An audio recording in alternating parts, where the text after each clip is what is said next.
Hello mga kakusina! Ako po ulit si Ate Angel ng Kusina ni Angel, and for today's video, gagawa na naman po tayo ng another dessert recipe na baka hindi mo pa nagagawa sa iyong kusina. Kaya't panoorin mo na ang buong video dahil madali lang po ito.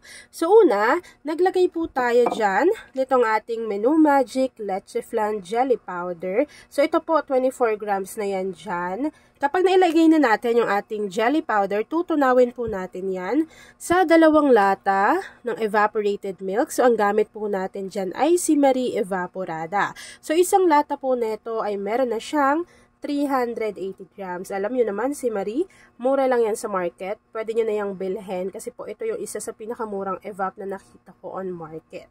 After adding ng ating evaporated milk, pati ng ating jelly powder, haluin lang po muna natin to ng maigi hanggang sa makita po natin natunaw na yung ating jelly powder. And take note na hindi pa po nakabukas yung apoy sa ating kalan.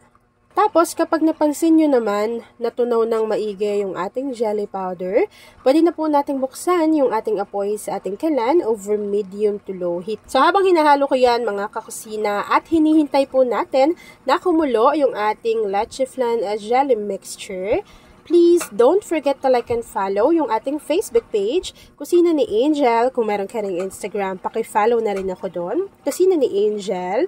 At kung gusto mong matuto pa ng mga iba pang mga recipes, o kaya naman gusto mong mag-share ng mga naluluto mo everyday, pwede kang sumali sa ating Facebook group. Andyan lang po yan sa ating Facebook page. And yung mga ginagamit ni ating Angel, for example, ayan, yung ating saucepan, yung ating leche flan jelly mixture, pwede po natin yung ilagay dyan, yung link, para doon na lang po kayo bumili. Kasi doon po, legit yung mga inilalagay ko, dahil dyan po ako namimili. And yes mga kakusina, alam nyo naman ang laging ginagamit ni Ate ni Angel na lutuan ay itong ating portable gas. Ito po yung ating gas light. Napakaraming kulay na pagpipilian dyan. So ako po, nagkaroon ako niya ng red, yellow. So this time, yung color white naman po yung gagamitin natin. Pero yung mga ginagamit ko po na yun ay nandyan pa rin talaga sa akin. So, sobrang tagal na ni Gaslight. Kapag meron kayong mga biglaang gala, biglaang luto na walang kayo ng gas, dapat meron kayo ng Gaslight na ganito. At ayan na nga mga kakusina, kapag kumukulo na po yung ating leche flan jelly mixture, pwede na po nating i-off yung apoy sa ating kalan. At yan, so isasalin ko lang ito mga kakusina, tapos hihintayin ko lang po iyang mag-set at mag-firm. So, yung mismong pinagsasalinan ko, yung ating lagayan na yan, ito, sobrang tagal na sa akin yan.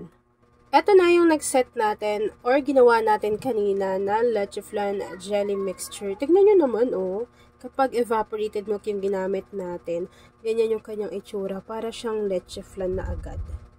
So, ita-transfer lang natin to dito sa ating mixing bowl. And yung mixing bowl ko na yan, sobrang tagal na sa Ate Angel nyo yan. So, ilalagay ko dyan kung saan ko yan nabili.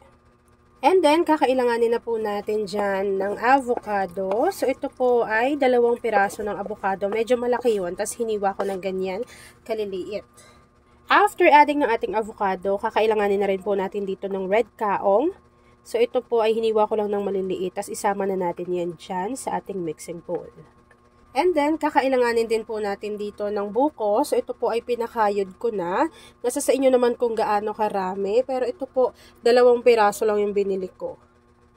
Medyo mura yung buko ngayon eh. 25 yung isa. Kaya dinamihan ko na. Ayan. Tapos po, haluin lang natin to. Grabe, natuwa ko dun sa outcome ng ating jelly na niluto natin sa gatas. Kasi para talaga siyang leche flan, no? 'Di ba? After mixing, maglagay lang tayo dito ng 1 can or 380 grams nitong Marie. At kakailanganin na rin natin dito ng 1 can or 380 grams ng Marie Condensada. And then, kakailanganin na rin po natin dyan ng 1 lata ng all-purpose cream. So, ako po, chilled overnight na to para mamaya mas mabilis na lang siyang mag-set or kumapal yung consistency ng ating mga wet ingredients. And then, pwede nyo na yan agad-agad i-enjoy. Kapag napagsama-sama na po natin yung mga ingredients, haluin lang po natin ito ng maigi. And then, ilalagay ko lang po ito sa aking ref. Nasa sa inyo na yung kung gaano katagal. Pero since chilled overnight naman na yung inilagay ko na all-purpose cream, mas madali pong kumapal yung consistency nito. Grabe, sobrang creamy nung kalalabasan talaga nito. So, palalamigin ko lang ito mga kakusina. Haluin ko lang ng maigi para mag-combine sila dyan. And then after po nun, ipapakita ko na sa inyo kung ano yung natapos nating easy dessert recipe na pwede ninyong ipamigay o kaya ipanghanda sa anong klaseng okasyon. At pwede nyo rin po yung gawing pang negosyo. Pwede nyo yung ihanda sa birthday nyo, anniversary, sa Pasko, bagong taon. Diba? Nasa inyo na lang din kung gaano karaming avocado, gaano karaming buko. At ayan na nga mga kakusina, tapos na naman po ang ating easy and creamy dessert recipe na buko avocado salad. Kung nagustuhan mo yung ating video, please like and share this video. At kung hindi ka pa nakakapag-subscribe sa aking YouTube channel na Kusina ni Angel, please click subscribe button, click mo na yung notification bell, click all para lagi kang updated sa bawat ina-upload kong mga videos. At kung isa ka din sa avocado and buko lover, say hi Angel sa ating comment box section. Yun lang mga kakusina.